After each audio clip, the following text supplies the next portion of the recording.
Salam, bu videoda fosforun oksidləri alınması xassələri mövzusunu tam şəkildə işləyəcəyik. Başlayaq birinci sualdan.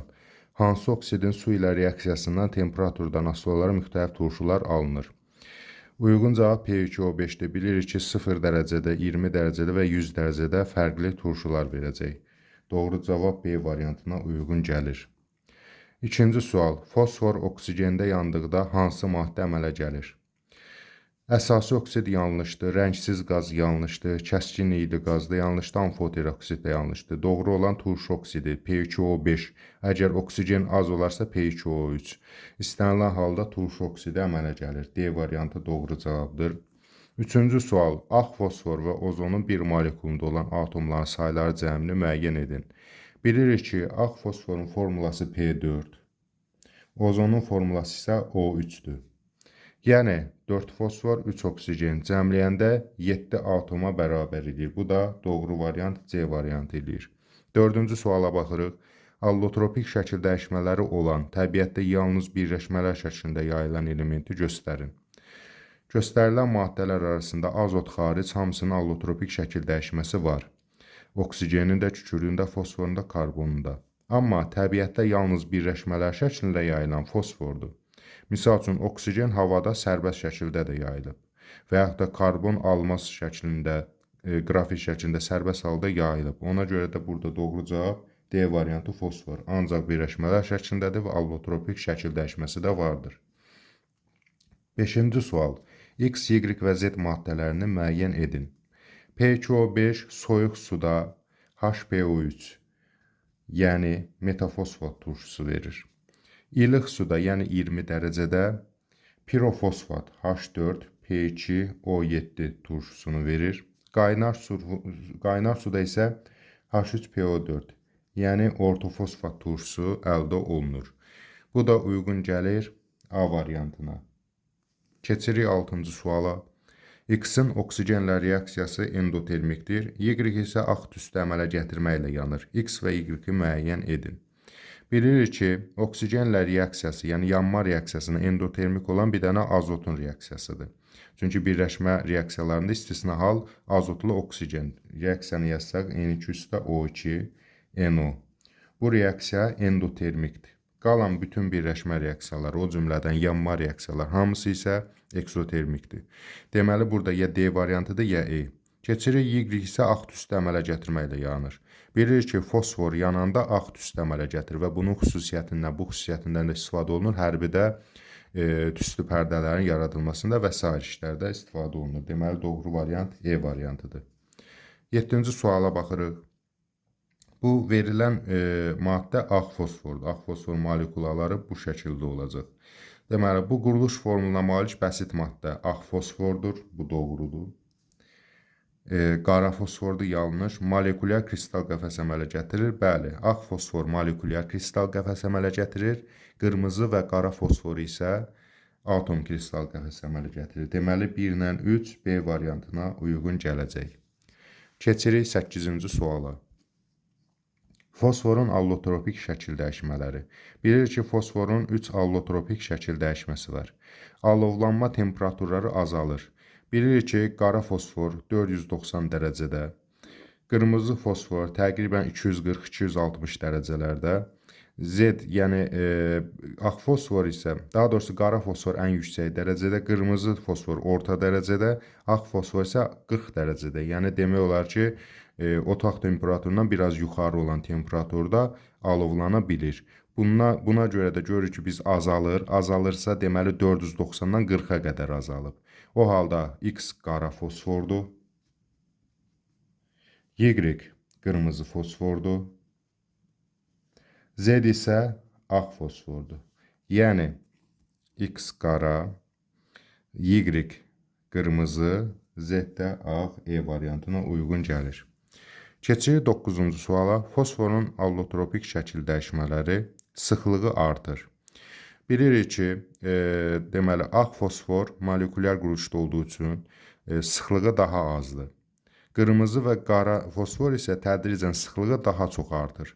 Və onda deməli olar ki, X sıxlığı az olan, yəni artmağa doğru gedir. Bu azdır, bu ortadır, bu daha çoxdur. Sıxlığı az olan ağ fosfordur.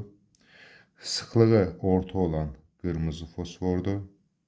Sıxlığı çox olan isə qara fosfordur. Ağ, qırmızı, qara. A variantına uyğun gəlir. Keçirik 10-cu suala. Hansı reaksiya tənliyi kibritin alışmasını əks etdirir? Deyə bilər ki, dəmirin ümumiyyətlə aidiyyəti yoxdur. Baxırıq, fosfor, kalium klorat. Bəli, fosfor kibritin yan tərəfində, kalium klorat isə, klorat daha doğrusu, kalium klorat isə kibritin çubuğunun üst hissəsində var. Bunları bir-birinə sürtdükdə alışma baş verir və nəticədə P2O5 və kalium klorid əmələ gəlir. Doğru cavab variantı B. Kükürdün reaksiyaya birbaşa aidiyyəti yoxdur. Kalsium ümumiyyətlə orada yoxdur. Bu da hipokloritdir, klorat deyil. Kalium klorat K-xlor O3 şəklində olmalıdır. Doğru cavab B variantı. Keçirik 11-ci suala. Qırmızı fosfor üçün hansı ifadələr doğrudur? Adi şəraitdə bərk haldadır. Bəli, bərk haldadır, toz halında gətirilir. Suda həll olur, xeyr, yanlışdır. İyi yoxdur. Bəli, bu da doğrudur. İyi olan ağ fosfordur, sarımsaq iyilidir. Qırmızı fosforun isə iyi yoxdur. Deməli 1 və 3 D variantına uyğun gəlir. Keçirik 12-ci suala. Hansı reaksiyalardan P2O5 alınır? Deməli, baxıb görürük ki, birincidə kalium klorat, fosforla reaksiya daxil olub. Bu zaman deməli, əmələ gəlir P2O5 və buradakı reaksiyadır. Burada verilən reaksiyadır. Yəni kibritin alışma reaksiyasıdır. Və P2O5, yəni tüstülü, ağ tüstülü maddə əmələ gəlir. Bu da doğrudur. Birinci sual. Birinci daha doğrusu doğrudur. İkincisinə keçirik. Kalsium ortofosfat qum ilə reaksiyasından. Qum, yəni burada silisium dioksid, burada ortofosfatı əvəzləyir. Çünki ortofosfatdan, belə deyək də, burada P2O5 çıxır, yerinə silisium dioksid daxil olur və kalsium metasilikat əmələ gəlir. Burada ikinci doğrudur.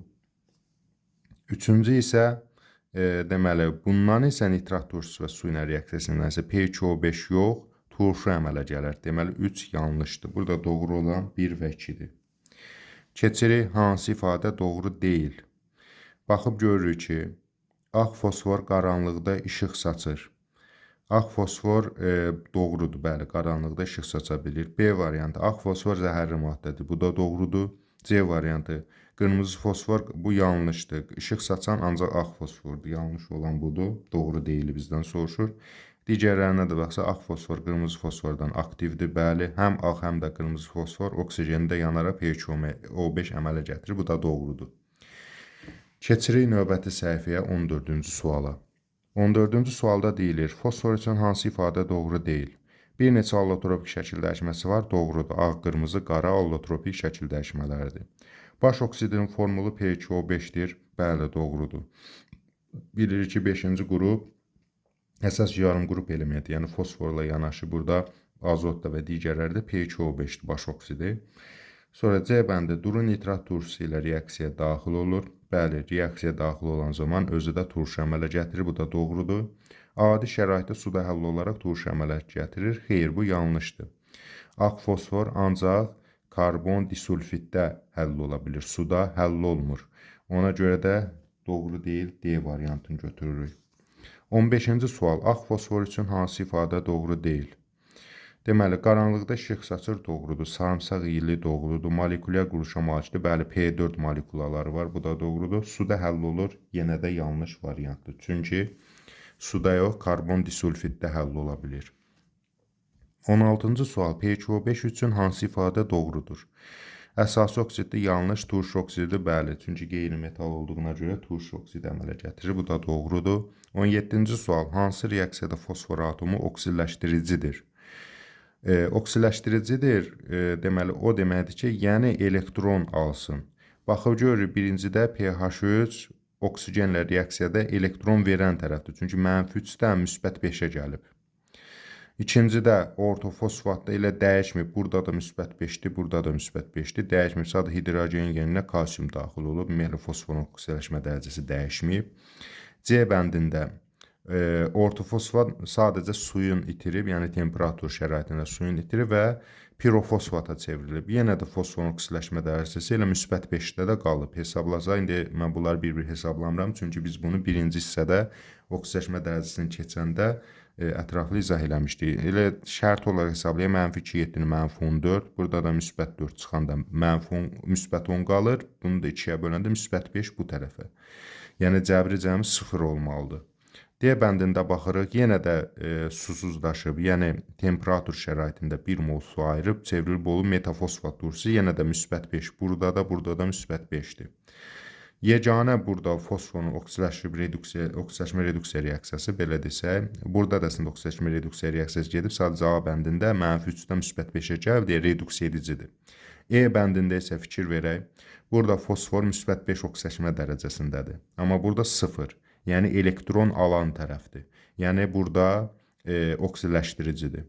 Amma elektron verən tərəf olsaydı A bəndindəki kimi bu olacaqdır reduksiya edici. Deməli doğru cavab E variantıdır. Oksidləşmə dərəcəsi anlayışın başa düşməyibsizsə, onda birinci hissənin oksidləşmə dərəcəsi suallarına baxın. Burada çalışıram ki, belə dedim, mövzular arasında çox vaxt itirib sualları uzatmayaq. 18-ci sual. Hansı reaksiyadan fosfor alınır? Baxıb görürük ki, burada elektroz ümumiyyətlə bunun fosfor alınmasına heç bir adiyyəti yoxdur. B bəndi. Burada əmələ gələcək kalsium fosfinlə su reaksiya edəndə fosfin qazı əmələ gələcək. Çünki metal fosfitlərlə suyun və yaxud da turşunun reaksiyasından fosfin qazı, yəni pH3 əmələ gəlir. Bu da deyil. Deməli, üçüncü, burada turşu ilə reaksiya girəndə öz turşusu ilə, onda hidro və ya dihidro ortofosfat turşusu əmələ gələcək. Həmçinin burada sulfat turşusu ilə reaksiyası da həmçinin deməli, fosfor alınmaz bundan da. Fosforun alındığı əsas reaksiya, bu reaksiya qarşımıza çox çıxacaq. Kalsium ortofosfat, yəni fosforit mineralının üzərinə koks gəlirlər, yəni karbon və qum. Bu zaman əvvəlcə qum daxil olur fosforitin tərkibinə, kalsium metasilikat, P2O5 çıxır, onu da karbon reduksiya edir, təmiz fosfor şəklində ayrılır, bir də dəm qazı ayrılır. Reaksiyanı bütövləşdirsək, belə deyə bilərik, kalsium silikat, üzərinə gəlsin fosfor və karbon monoksid, yəni doğru cavab E variantıdır. 19-cu suala baxırıq. Fosforu azotdan fərqləndirir. Təbiətdə yalnız birləşmələr şəklində yayılır. Bəli, azot sərbəst şəkildə də yayılır. Məsələn, N2 qazı şəklində havanın 78%-idir. Amma fosfor isə təbiətdə ancaq birləşmələr şəklində yayılır. Deməli, bu cəhətdən fərqlənir. R2O5 tipli baş oksid xeyr, bunun hər ikisinə də aiddir. Çünki P2O5, N2O5 ikisi də baş oksidi bu formulaya uyğundur. 3. Allotropik şəkil dəyişmələr mövcud olması, bəli.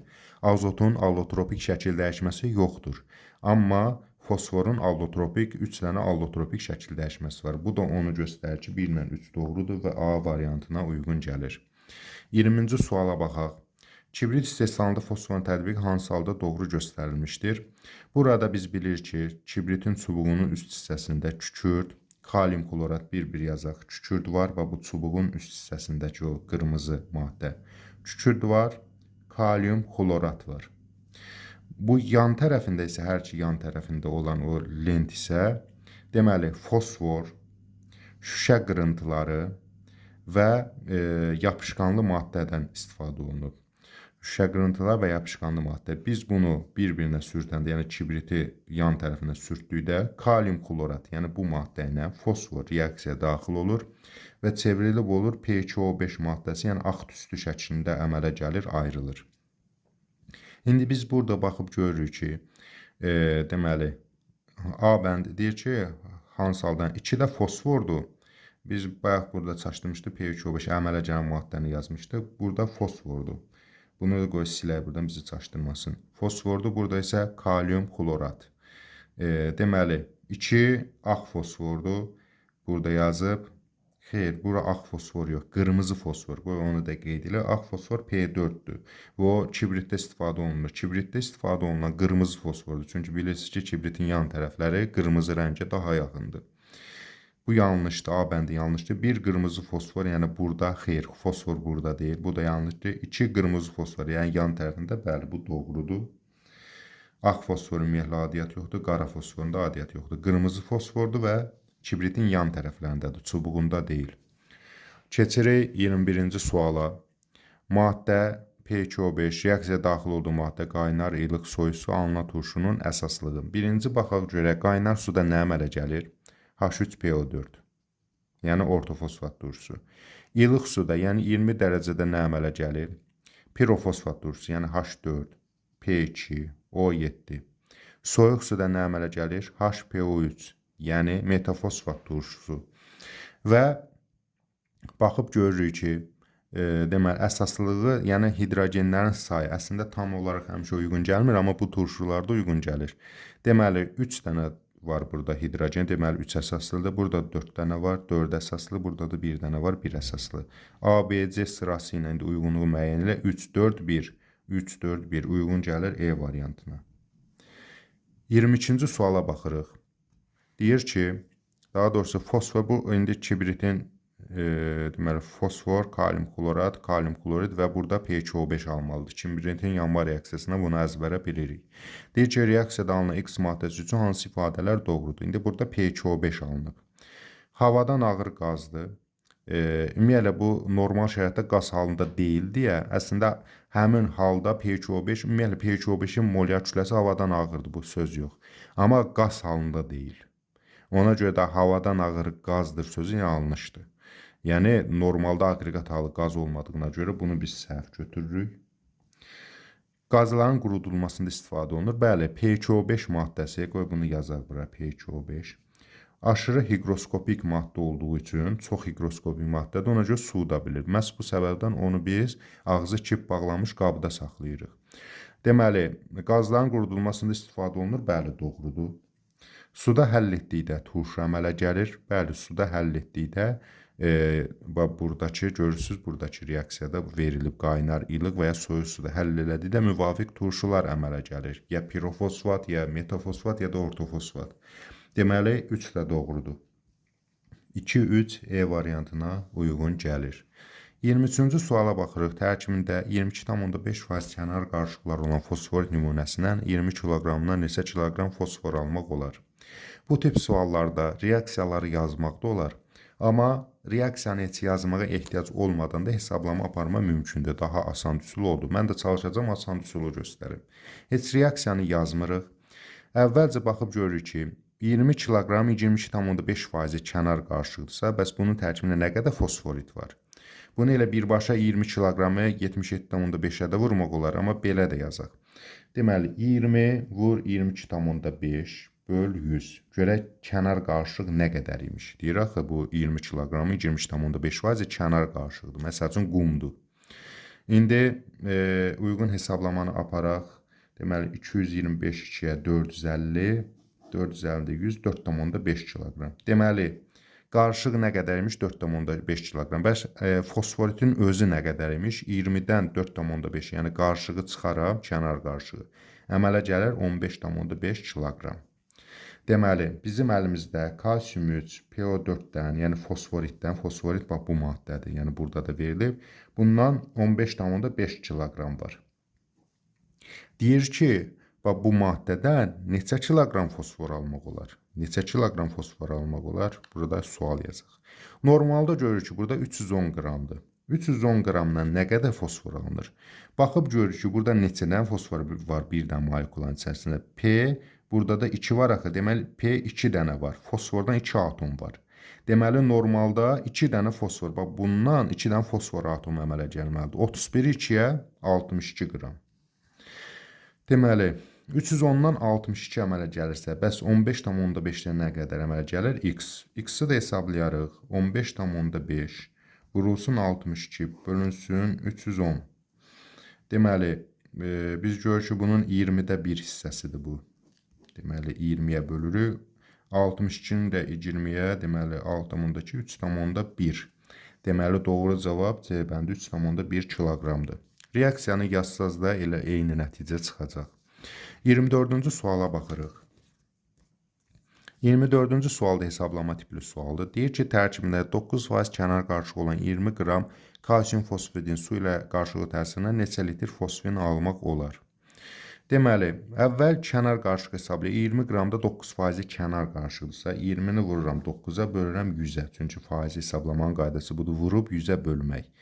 Deməli, 180-i 100-ə böləndə 1,8 qram nə imiş? Kənar qarışıq imiş. Bəs təmiz kalsium fosfid nə qədərdir? 20-dən qarışığı çıxaram, 1,8-i çıxaram, qaldı 18,2 qram. Deməli, bizim əlimizdəki kalsium fosfidi miqdarı, kalsium fosfidin formulası budur, burada yazılıb. 18,2 qramdır. Deyir, bundan nə qədər fosfin almaq olar? Heç reaksiyanı yazmıram uzun uzadı. pH 3. Fosfinin formulası pH 3'dür. pH 3'ün bəs kütləsi nə qədərdir? Yox, litrin soruşur, kütləni soruşmuyor. Bu qaz halındadır. 1 molunda litri 22,4 litrdir. Biz də baxıb görürük ki, bu normalda neçədən fosfor var bunun içərisində? 2 dənə fosfor. Deməli 2 mol əmələ gələcəkdir. 2 mol fosfor. Normalda kalsium fosfidin kütləsi 182 qramdır və ondan əmələ gəlir 2 vur 22,4 44,8 litr əmələ gəlir. Yaxşı, 18,2 qramdan nə qədər əmələ gələr? X. X də bərabər ilə 18,2-ni 44,8-ə vurub 182-yə böləndə, yəni 10-da 1 hissəsini tapırıq, olur 4,48 litr. Doğru cavab A variantı. Yenə də reaksiyanı yazmadan elə birbaşa bilirik ki, bunun tərkibində 2 fosfor varsa, elə 2 fosforlu bir maddə əmələ gələcəkdir ki, pH 3. Amma istəsəz reaksiyanda yaza bilərsiniz, eyni nəticə çıxacaq, sadəcə qısa yolu budur. 25-ci suala baxırıq. Kalsium 3, pH 2.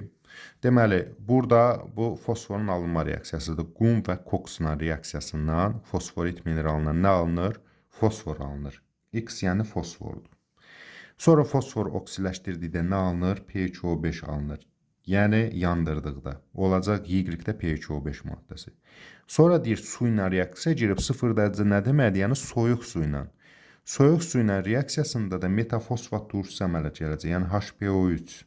Deməli, B variantına uyğun gəlir. Çünki bizdən Z-i soruşurdu. Keçirik 26-cı suala. Yenə hesablama tipli sualdır. Vərəq götürək.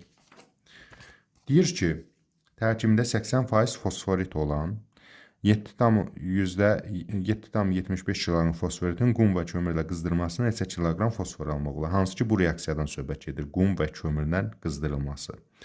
Yəni, bu yuxarıdakı reaksiya. İndi deyir ki, heç bu reaksiyanı yazmıram. Yenə də mən çalışıram ki, reaksiya yazmadan elə qısa yolun sizə izah edeyim. Ən asandı da budur.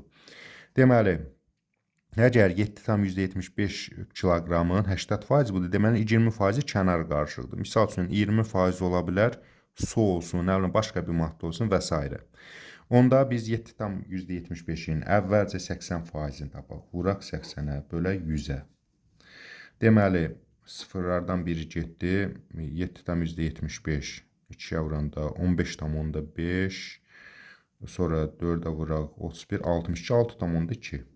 6,2 kiloqram.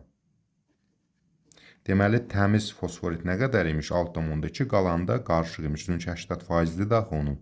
Sonra bunu qumla kömürlə reaksiya salıb və fosfor alınıb. Deməli, fosforitin tərkibi nədir? Kalsium 3, PO4, 2. Reaksiyadan nə əmələ gəlir? Reaksiyadan əmələ gəlir fosfor. Və gör, neçə dənə fosfor əmələ gəlir, ona da baxaq. Görür ki, burada 2 dənə fosforda PO4, 2. Deməli, 2 fosfordur. Bunun normalda kütləsi nə qədərdir? 310 qram. Fosforitin normalda kütləsi 310 qramdır. Bəs 310 qramdan nə qədər fosfor əmələ gəlir? 31-i vuraram 2-yə, 62 qram. Yəni 5də 1 hissəsi. Çünki 62-ni böləndə 310-a neçə eləyir? 20% eləyir də 5də 1 hissəsi. İxtisar eləyəndə 5də 1 alınır. İndi biz də 6,2 kiloqramdan istifadə eləmişiksə, onun 5də 1 hissəsi qədər fosfor əmələ gələcək. Yaxşı, 6,2-ni vururuq 5də 1-ə, yəni bunu 5də 1-ini tapırıq. Eləyəcək 1,24. Deməli, 1,24 kiloqram nə əmələ gələcək? 1,24 kiloqram əmələ gələcək fosfor. 1,24 vuraq C bəndi. Sonra 27-ci suala baxırıq. Tərkibində 58% kalsium ortofosfat olan 50 kiloqram fosforitdən neçə kiloqram fosfor almaq olar? Yenə eyni qayda ilə. Əvvəlcə 50 kiloqramın nə qədəri kalsium ortofosfatı hesablayaq. Deməli, 50 102-də 1, bu da eləyir 29 kiloqram. Deməli 29 kiloqram bizim əlimizdə fosforit var.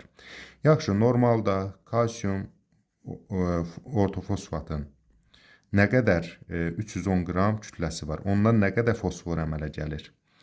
Ondan əmələ gəlir PO4 2 dənədir də fosfor. Deməli 2 fosfor da 31 qrama vuranda eləyir 62 qram. Deməli 310-dan 62, yəni 5də 1-i qədər fosfor əmələ gətirir. O halda bəs 29 kiloqramdan nə qədər əmələ gələcək? 29 kiloqramdan x-in də 5də 1-ini tapaq və yaxud da 29 vur 62 bölü 310 eyni nəticəni verəcək. 29-un 5də 1-i də eləyəcək 5,8 kiloqram. A variantına uyğun gəlir. Keçək 28-ci suala. Duru nitrat turşusu və maqneziumla reaksiyaya daxil olan maddəni göstərin. Bilirik ki, fosfor ümumiyyətlə duru və qatı nitrat turşusu ilə reaksiyaya daxil olub turşu əmələ gətirə bilir. Həmçinin maqneziumla da reaksiyaya daxil olub maqnezium fosfid əmələ gətirir. Yəni bax bu cür maddə maqnezium fosfid. Ümumiyyətlə metallarına fosfid əmələ gətirir. Deməli A variantına uyğundur. Amma digər maddələr isə, burada göstərilən digər maddələr, bəziləri maqneziumla reaksiyaya daxil olur, nitratla reaksiyaya daxil olunur. Bəziləri nitratla daxil olur, maqneziumla daxil olunur. 29-cu suala baxırıq. Hansı reaksiyalardan PHO5 alınmır? Baxıb görürük ki, buradakı reaksiyada silisium dioksid bunu sadəcə əvəz edib də belə desək. Yəni əmələ gəlib kalsium silikat və PHO5. Deməli, reaksiyanı onda yazaq. Deməli, əmələ gəlir kalsium 2, yəni kalsium metasilikat, üstünə gəlsin PHO5. Əgər burada koks da olsaydı, yəni plus kömür də olsaydı, ümumiyyətlə karbon monoksid üstəgəl fosfor, yəni təmiz fosfor alınacaqdı. İndi ikincisinə baxaq. Fosfor üstə nitrat üstə su. Burada turşu əmələ gəlir. Yəni PHO5 alınmaz. Burada da soruşu PHO5 alınmır. Bu doğrudur. Sonra kalsium 3 burada isə təmiz fosfor alınır. Buradakı reaksiyadan fərqli olaraq bir də üstünə karbon gəlib. Karbon da gələndə artıq belə olacaq reaksiya. Kalsium silikat əmələ gələn PHO5-də çevrilib olub. Deməli, karbon monoksid üstə fosfor. Təmiz fosfor alınır. Deməli, PHO5 alınmır, əsas odur. Bizdən də PHO5 alınmayanı soruşur. 2, 3. Doğru variant D variantı. Burada PHO5 yeganə birinci variantda alınır. Keçək növbəti səhifəyə, çünki biz bu mövzunu bütöv şəkildə işləyəcəyik. 30-cu suala baxırıq. 30-cu sualda deyir ki, PHO5 soyuq su ilə reaksiya gələndə nə alınır? Soyuq su ilə metafosfat turşusu, yəni eləyəcək HPO3. Sonra qaynar su ilə ortofosfat turşusu, yəni H3PO4. Ondan sonra deyir ki, kalium klorat, bu da yenə kibritin yanma reaksiyasıdır. Yəni fosforla reaksiya daxil olacaq. Burada Z fosfordur. Fosforla kalium klorat reaksiya girib, kalium klorid və PHO5 maddəsi alınır. Beləliklə B variantına uyğun gəlir. Yəni metafosfat X-dir, ortofosfat, sonra fosfor. 31-ci suala baxırıq.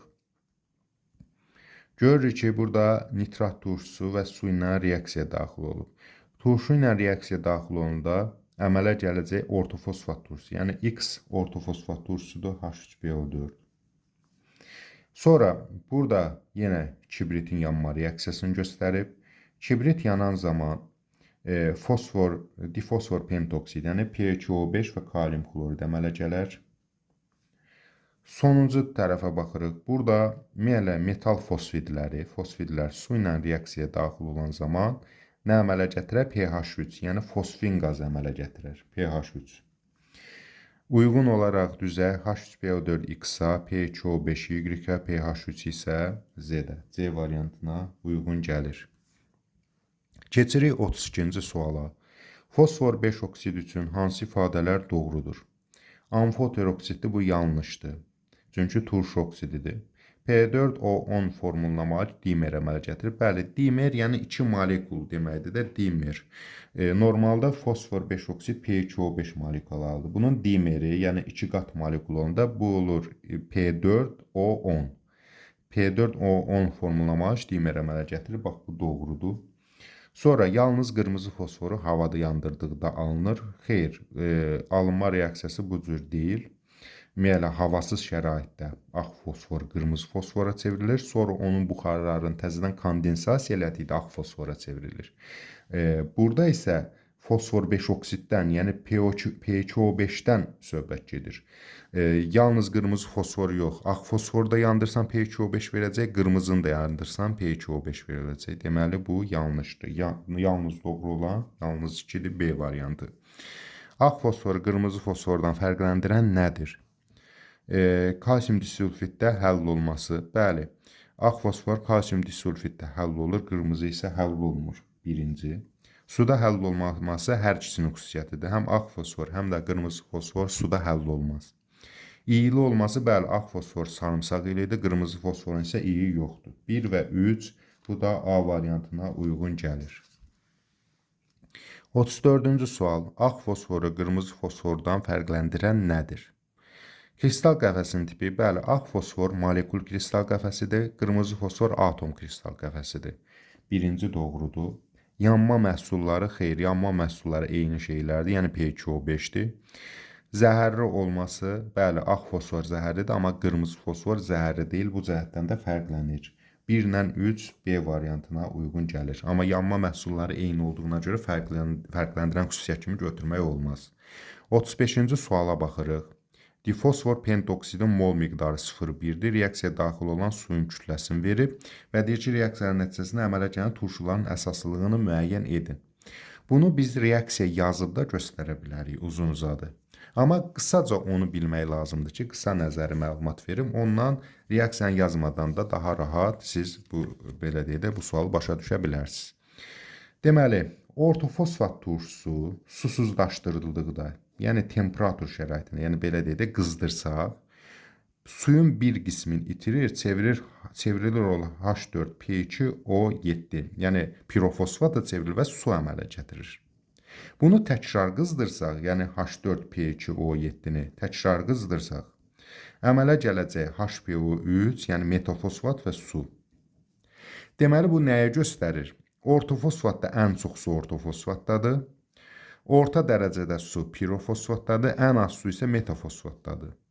İndi biz görürük ki, burada birincidə 1,8 qram, ikincidə 5,4, üçüncüdə 3,6 qram su ilə reaksiya daxil olub P2O5 maddəsi. Deməli, çox su ilə ortofosfat əmələ gətirəcək. Yəni, burada yazaq, qoy H3PO4. Az su ilə metafosfat turşusu əmələ gətirəcək HPO3, orta miqdarda su ilə isə H4P2O7 pirofosfat əmələ gətirəcək. Çünki axı bunu susuzlaşdıranda buna, bunu da susuzlaşdıranda buna çevrilirsə, deməli suyun miqdarı azala-azala gedir. Heç reaksiyaları yazmadan da bu şəkildə daha rahat həll edə bilərik. İndi gəlin əsaslığına baxaq. Əsaslığı da yəni hidrogen sayıdır. Biz bilirik ki, burada metafosfat turşusudur. Bu da bir əsaslı H1'dir. Yəni burada bir əsaslı turşudur. Birincisi bir əsaslıdır. İkincisi 3 əsaslıdır. H3PO4. Artıq C variantı olduğu bəlli oldu. Üçüncüdə 4 əsaslıdır. O da H4PO2O7, yəni 4 hidrogen olduğuna görə 4 əsaslıdır. Keçirik 36-cı suala. Hansı maddələrdən kibrit istehsalında istifadə olunur? Kalium xlorid, xeyr, bundan istifadə olunmur. Ağ fosfor yox, qırmızı fosfordan istifadə olunur. Bu da getdi. Ağ fosfor yenə burada getdi. Qırmızı fosfor koks yox, koksdan istifadə olunur. Bu da getdi. Doğru cavab E variantı. Qırmızı fosfor, kalium xlorid. Qırmızı fosfor kibritin qutusunun yan tərəflərinə çəkilir. Kalium xlorid isə kibritin çubuqlarının üst hissəsində olur. Deməli, E variantına uyğun gəlir. 37-ci suala baxırıq. Hansı maddələrdən fosfor istehsalında istifadə olunur? Kalium orta, kalium yox, kalsiumdan istifadə olunur. Burada çaşdırır, yəni cümləni düzgün oxumaq lazımdır. A bəndi deyil. Kalsium ortofosfat, qum, bəli, bunlardan istifadə olunur. B variantı. C bəndinə baxırıq. Kalsium xlorid və silisium. Silisium, təmiz silisiumdan istifadə olunmur. Sonra sudan da ümumiyyətlə burada istifadə olunmur. Doğru cavab B bəndidir. 38-ci suala baxırıq. Yenə təmiz fosforun alınma reaksiyası ilə bağlı olan sualdır. Biz bilirik ki, bu zaman kalsium metasilikat əmələ gələcək, təmiz, yəni fosfor əmələ gələcək, P əmələ gələcək, bir də karbon monoksid, CO əmələ gələcək. Amma hansı-hansıdır onu bilmək üçün burada deyir ki, X hər ikisi ilə reaksiyaya daxil olur. Həm hidrogen, həm oksigenlə. Hər ikisi ilə reaksiyaya daxil olan karbon monoksid, yəni dəm qazıdır, CO. CO oksigenlə reaksiya daxil olanda CO2-yə çevrilir. Hidrogenlə reaksiya daxil olanda isə reduksiya olunur və ya üzvü maddələr əmələ gəlir. Biz bunu qarşıdakı dərslərdə keçəcəyik. Deməli, o halda birincisi X CO-dur, ya A-dır, ya D. İkincisinə baxırıq, Y isə heç biri ilə reaksiya daxil olmur. Heç birinə reaksiya daxil olmayan kalsium silikatdır. Kalsium metasilikat. Bu nə oksigenlə reaksiya daxil olmayacaq, nə də hidrogenlə reaksiya daxil olmayacaq. İndi Z-də heç yazmır, deməli Z də aydın məsələdir ki, fosfordur, D bəndinə uyğun gəlir. 39-cu suala baxırıq.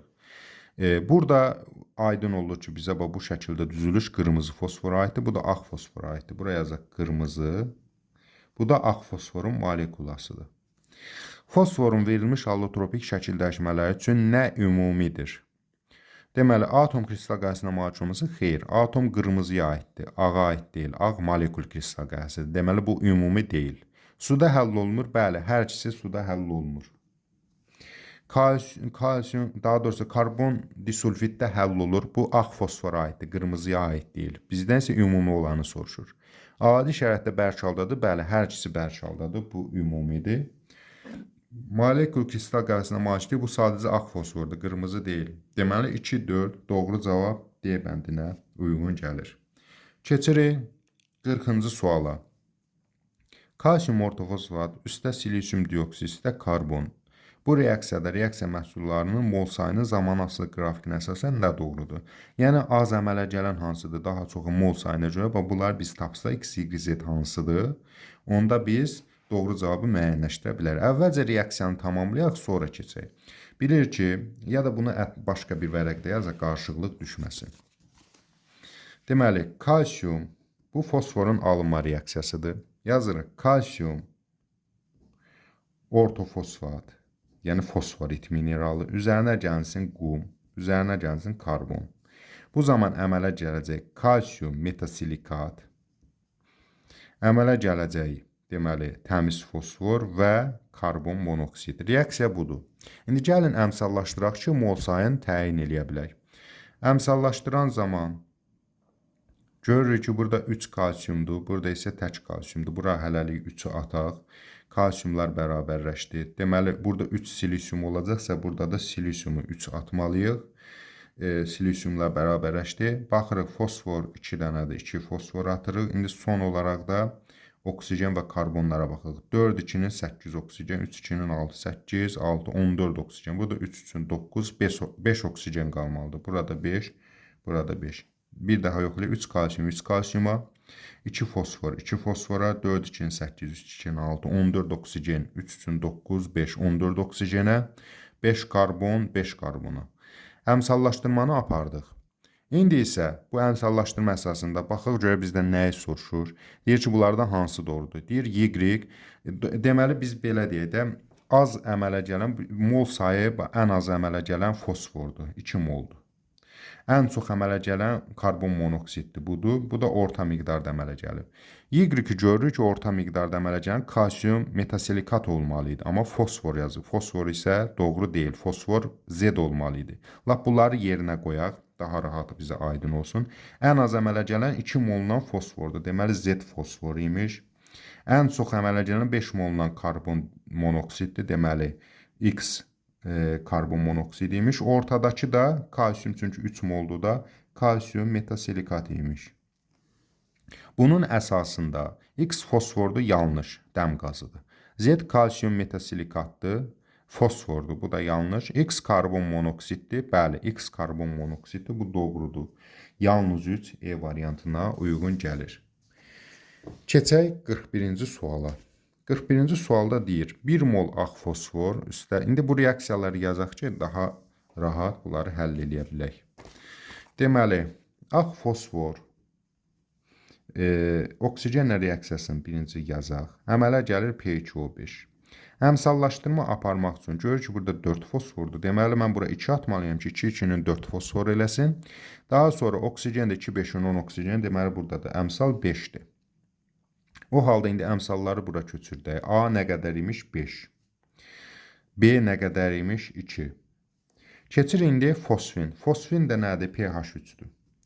pH3, 2 mol pH3 oksigenlə reaksiya girib. Əmələ gəlib P2O5 və 3 mol su. Burada indi C-ni, yəni oksigen əmsalını tapaq. Elə bir də D-ni tapmalıyıq. Deməli 2 fosfordan, deməli burada 2 fosfor əmələ gəlibsə, bu 1 mol eləməlidir. Yəni biri də yazmarıq əslində. Qalsa sadəcə şərt yazaq. 2 fosfor, 2 fosfora, 2 üçün 6 hidrogen, 6 hidrogenə, oksigen sayı 5 oksigen burada, 3 oksigen burada, 8 oksigen. Deməli sol tərəfdə də 4 əmsal atmalıyam ki, 4 2-nin 8 oksigen olsun. C də nə imiş? 4 imiş. Bəs D nə imiş? 1. İndi deyir ki, A üstəgəl C nə qədərdir? A 5-dir, C 4-dür. 5 üstəgəl 4, 9 eləyir. Sonra deyir, B üstəgəl D nə qədərdir? B 2-dir, D 1-dir. 2 üstə 1, 3 eləyir. Deməli, A variantına uyğun gələcək. 9, 3. Sonra artıq açıq suallara başladıq. Deməli, keçək 42-ci suala. Doğru olanları müəyyən edin. P4, yəni söhbət burada ağ fosfordan gedir. Yazaq bura ağ fosfor. Deyir ki, bu atom kristal qəfəsinə malikdir. Xeyr, yanlışdır. Molekul kristal qəfəsinə malikdir. Karbon disulfitdə yaxşı həll olur. Bu doğrudur. Molekulyar kristal qəfəs, yəni P4, bəli, molekulyar kristal qəfəs əmələ gətirir. Doğrudur. Koşiyə malikdir, yox, sarımsaq elədir. Bu yanlışdır. Suda həll olunur. Bu da doğrudur. Suda həll olunur. Deməli, ikinci, üçüncü, beşinci. 2, 3, 5 doğru cavabdır. Keçirik 43-cü suala. 43-cü sualda reaksiya verib. Elə o reaksiyanı təkrar yazmayaq, bayaqki reaksiyadır. Bax, bu reaksiyadır. Kalsium ortofosfat, karbon və qumla reaksiya girir. Daha doğrusu kalsium metasilikat, fosfor və karbon monoksid əmələ gətirir. Elə həmin belə deyə də qrafikdə verilib. Bax, buradakı sual idi, 40-cı sual. Həmin qrafikdə verilir. Biz burada artıq rahat yazmışıq. Hansından çox əmələ gəlir, əmsalından müəyyənləşdirmək olur. Gəlin indi bunları yerinə qoyaq. Ən çox əmələ gələn Z. Z hansıdır? Karbon monoksid 5 moldur burada. Deməli Z-i bura yazacağıq. Daha sonra ən az əmələ gələn X, ən az əmələ gələn 2 fosfor. Çünki əmsalda 2-dirsə 2 mol əmələ gəlir. Deməli X-ə fosforu qoyacağım. Ortadakı da təbii ki, kalsium metasilikatdır. Heç reaksiyanı təkrar yazmadı. Bayaqki 40-cı suala baxa bilərsiniz reaksiyanın yazılma prosesi. Yəni sadə bir şeydir. Reaksiyanı ardından yazıb əmsallaşdırırıq. Deyir ki, mol sayının zaman asılı olaraq dəyişməsi qrafikdə verilmişdir. X maddəsi üçün nə doğrudur? Yəni X maddəsi ən aşağıdakı fosfordur. Sarımsaq iyi verir. Bəli. Buraya qoy düzgün yazaq P4. Sarımsaq iyi verir. Doğru. Suda yaxşı həll olur. Yanlış. Adi şəraitdə sarıya çələn ağ rəngli, elə adı üstündə ağ fosfor ağ rənglidir. Sonra yalnız reduksiya edici, xeyr, oksidləşdirici xassədə göstərə bilər. Misal üçün metallarla. Molekulyar kristal qəfəs əmələ gətirir, bu da doğru. Hidrogenlə reaksiya, xeyr, fosfor birbaşa hidrogenlə reaksiya daxil olmur, dolayı yolla reaksiya daxil olur. Deməli, doğru cavab hansılardır? 1, 3, 5. 1, 3, 5. Keçək 44-cü suala. Fosforit mineralında kütləc 6,2% fosfor var. Mineralda kalsium ortofosfatın kütlə payını müəyyən edin. Fosforit mineralının formulası bax bu formuladadır. Yəni burada da yazılıb. Kalsium 3, PO4, 2. Deməli, bunun tərkibində bunun ümumiyyətlə kütləsi nə qədərdir ümumi yazılıb? 310. Hazır yazılıb, heç hesablama ehtiyacı yoxdur. Bəs onun tərkibində nə qədər fosfor var? Görürük ki, 2 dənə fosfor var. Bunu da fosforun kütləsinə vurarıq 62. 310-u 62-yə böləndə, yəni 5də 1-i. Digər deyişlə 20%. Yaxşı, normalda 20% olmalı idisə, burada indi 6,2% isə, deməli, həmin o mineral qarışıq mineraldır. Yəni tərkibində qatışıqlar var. Əsas fosforit, belə deyək də, ondan azdır.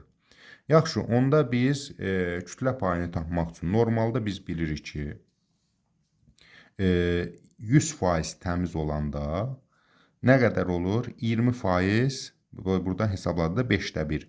100% kalsium ortofosfat da 20% fosfor var. Bəs 6,2% deyirsə nə qədərdir? 6,2% deyirsə x də bərabərdir. 100'ü 6,2'ye vururuq. 62, 620 bölürük 20'ye eləyir 31. Yəni 31%-ə bərabərdir.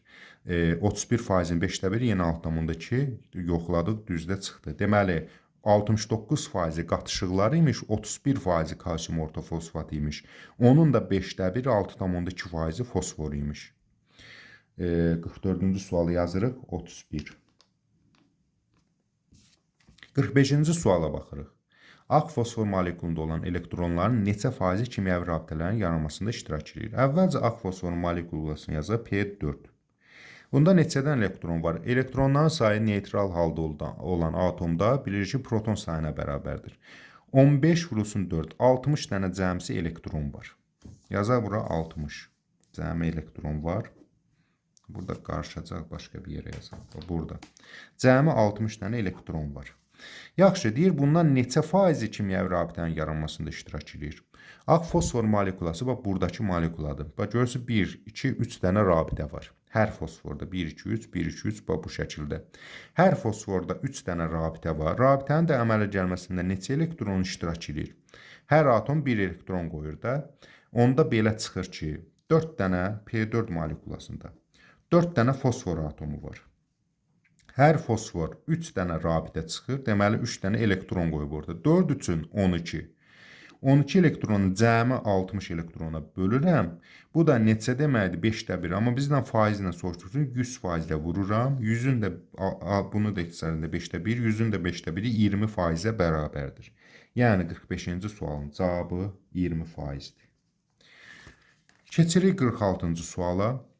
Reaksiyada alınan fosforun kütləsi götürülən kalsium ortofosfatın kütləsi 18%-ni təşkil edirsə, praktik çıxımı hesablayın. Heç bunu reaksiyanı yazmadan, reaksiyanı burada yazmışıq, hazır şəkildə var.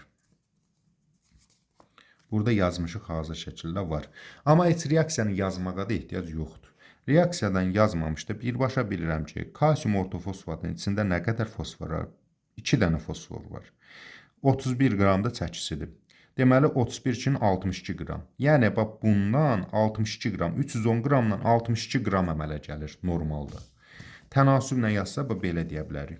310 qramdan 62 qram əmələ gəlir. Və ya digər deyişlə 310-un 62-yə böləndə neçə olacaq? Çünki bizdən faizlə soruşur.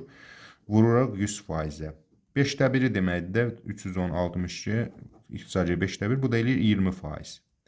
Yəni normalda 100% əgər kalsium ortofosfat olsaydı, bundan 20%-i fosfor çıxacaqdı. Amma deyir ki, indi 18%-i çıxıb, deməli tərkibində qatışıqlar var imiş. O halda neçə faizdir o? Praktiki çıxımı hesablayaq. Deməli, və yaxud da belə deyə bilərik. Qatışıq heç yox, praktik çıxım deyir burada. Ona görə məsələni belə qura bilərik. 100% nəzəri gözləsək, bu reaksiyadan 20% fosfor çıxmalı idi. Amma indi 18% çıxıb. Praktiki çıxım nə qədərdir? Onda belə yazarıq. 18'i bölərəm 20'yə, vuraram 100'ə. Bu da ixtisar gedəndə 10'da 9, 90%. Yəni praktik çıxım 90%-dir. 46-cı sualda 90'a bərabər olacaq. Yoxlamaq istəsək, normalda reaksiyadan 20% çıxanda 100% praktik çıxım ilə. Belə tənasüblə də yaza bilər. 100% praktik çıxımda 20% qədər çıxır və yaxud da digər işin 62 qram. İndi 18% çıxırsa nə qədər praktik çıxım var? X də bərabərdir. 100 vururuq 18'ə bölürük 20'yə eləyir 90. 47-ci suala baxırıq. Kalsium ortofosfat, karbonsun yenə həmin reaksiyadır. Reaksiyanı bayaq yazmışdıq. Reaksiyadan alınan fosforun kütləsi götürülən duzun kütləsinin 16%-ni təşkil edərsə, məhsulun praktik çıxımını hesablayın. Yenə həminki sualdır. Elə heç birbaşa onu bilirik ki, 310 qramdan 62 qram fosfor əmələ gəlməlidir. Çünki P2-dir, 31'in 62 qram. Yəni 20% qədər əmələ gəlməlidir. Elə bayaqki sualına demək olar ki, eynidir. Əgər 100% praktik çıxımda 20% əmələ gəlirsə, yəni nəzəri çıxım nədir? 100%. 100% 20% əmələ gəlir. Bəs 16% də praktik çıxım nə qədərdir? X də bərabərdir. 100-ü 16-ya vurub 20-yə böləndə 1600-ü 20-yə 80. Yəni 80% eləyir. İkinci bir üsul, hansı ki bayaq əvvəldə göstərdiyi üsulu, belə də deyə bilərik. Əgər normalda 20% əmələ gəlir, amma indi əmələ gəlib 16%. Bunu da 100%-ə vuraram. 20-də 16 5-də 1. Bu da eləyir 80%. Deməli praktik çıxım 80%-dir. Normalda 20 əmələ gəlməlidir nəzəri olaraq. Əmələ gəlib 16, deməli 80% qədər praktik çıxım olub. Sonuncu reaksiya, daha doğrusu sonuncu suala keçək. Reaksiyalar verib soyuq, ilıq, qaynar reaksiya məhsullarını deyir. Əvvəlcə burada bu hissədə yer yoxdur, burada yazım. Soyuq suda bilirik ki, metafosfat turşusu verir HbO3. İlıq suda bilirik ki, pirofosfat verir H4PeO7. Qaynar suda ortofosfat verir H3PO4. Və indi bizdən soruşur, reaksiya məhsulları bir əsaslı turşudur. Qoy burada da 1, 2, 3 yaz, burada çünki yer yoxdur. 1, 2, 3. Bir əsaslı turşu hansıdır? HbO3. Deməli, soyuq suda əmələ gəlir. 1-ə A. Gübrə istehsalında istifadə olunur. Təbii ki, ortofosfat turşusu gübrə istehsalında əsasən istifadə olunur. Bu da üçüncü ortofosfatdır. 3-ü də yazarıq B. İki əsaslı turşu bunların arasında heç biri iki əsaslı deyil. Molekulunda 2 fosfor atomu var. Görürük ki, molekulunda 2 fosfor atomu olan pirofosfat H4PeO7. Deməli, D bəndi ikinciyə aiddir. 3 əsaslı turşudur, təbii ki, ortofosfat E bəndi. Deməli, 1-ə A, 2-yə D, 3-ə B və E.